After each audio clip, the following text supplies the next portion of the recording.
नमस्कार दोस्तों, स्वागत है आपका फिर से हमारे यूट्यूब चैनल पर। दोस्तों आज हम कक्षा 9वीं विज्ञान में अध्याय 4 जो था हमारा, उस अध्याय 4 के भाग ख के जो भी आपकी परीक्षा के लिए महत्वपूर्ण प्रश्न हैं, उन प्रश्नों को हम इस वीडियो में कवर करेंगे। तो दोस्तों अगर आपने अभी तक हमारे चैनल को सब्सक्राइब नहीं किया है, तो आप चैनल को सब्सक्राइब कर लीजिएगा ताकि ऐसे नए-नए वीडियो आप तक हमेशा पहुँचते रहें। देखिए दोस्तों, हमें भाग ख में पहला प्रश्न दे रखा है, थॉमसन का परमाणु मॉडल लिखिए। और ये बहुत ही महत्वपूर्ण प्रश्न है, आपके आईएमपी प्रश्न है। अर्धवार्षिक और वार्षिक दोनों परीक्षाओं में पूछा जाता है ये प्रश्न, तो दोस्तों आप इसको ज़रूर याद कीजिएगा। हमें यहाँ पर थॉमसन के परमाणु मॉडल के बारे में बताना है। तो थॉमसन का जो परमाणु मॉडल था वो था, दोस्तों देखिए, इसका उत्तर हो जाएगा जे थॉमसन के परमाणु मॉडल के अनुसार परमाणु एक धनावेशित गोला होता है। परमाणु जो होता है वो क्या होता है, एक धनावेशित गोला होता है जिसका निर्माण प्रोटॉनों से मिलकर होता है और ऋणावेश युक्त इलेक्ट्रॉन इस धनात्मक गोले में बिना किसी विशिष्ट विन्यास के बिखरे हुए होते हैं।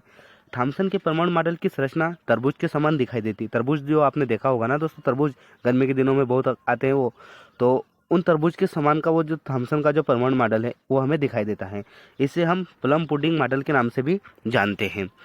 उसके बाद देखिए दोस्तों, प्रश्न नंबर दूसरा हमारा हो जाएगा।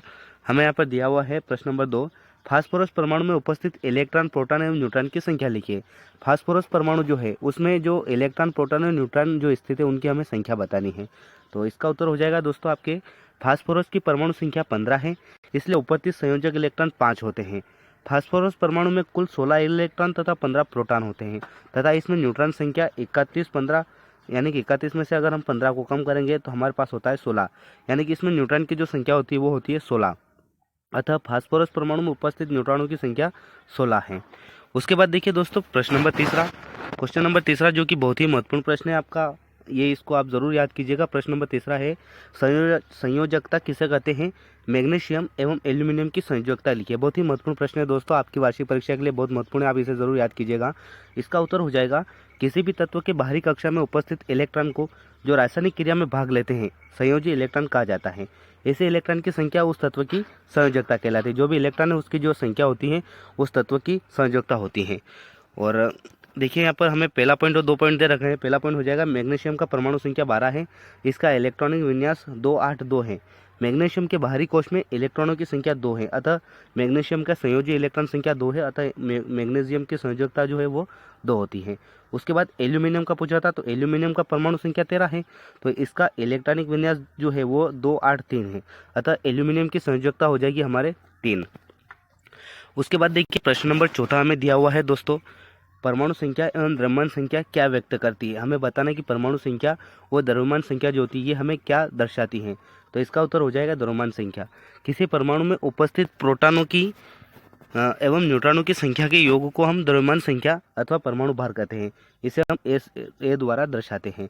उसके बाद परमाणु संख्या की अगर बात करें तो किसी परमाणु में उपस्थित प्रोटॉनों की संख्या को परमाणु की परमाणु संख्या या परमाणु क्रमांक कहते हैं और इसे हम टी के द्वारा प्रदर्शित करते हैं। उसके बाद देखिए प्रश्न नंबर 5वां जो है आपके बहुत ही महत्वपूर्ण प्रश्न है दोस्तों, आईएमपी प्रश्न है, इसको आप जरूर याद कीजिएगा। ये वार्षिक परीक्षा में पूछा जाता है प्रश्न, समस्थानिक एवं संभारित तत्वों में अंतर लिखिए।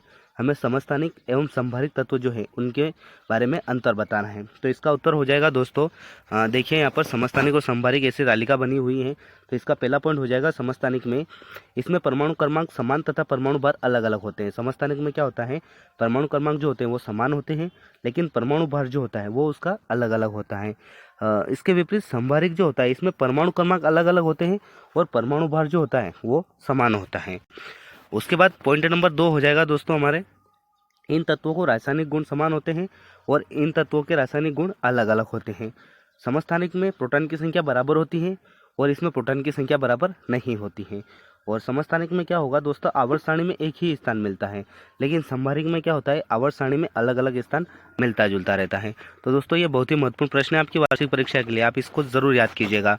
उसके बाद प्रश्न नंबर 6वां देखिए, हमें यहाँ पर प्रश्न नंबर 6वां दिया हुआ है, समस्थानिकों के 2 अनुप्रयोग लिखिए। हमें समस्थानिकों के 2 प्रयोग बताना है।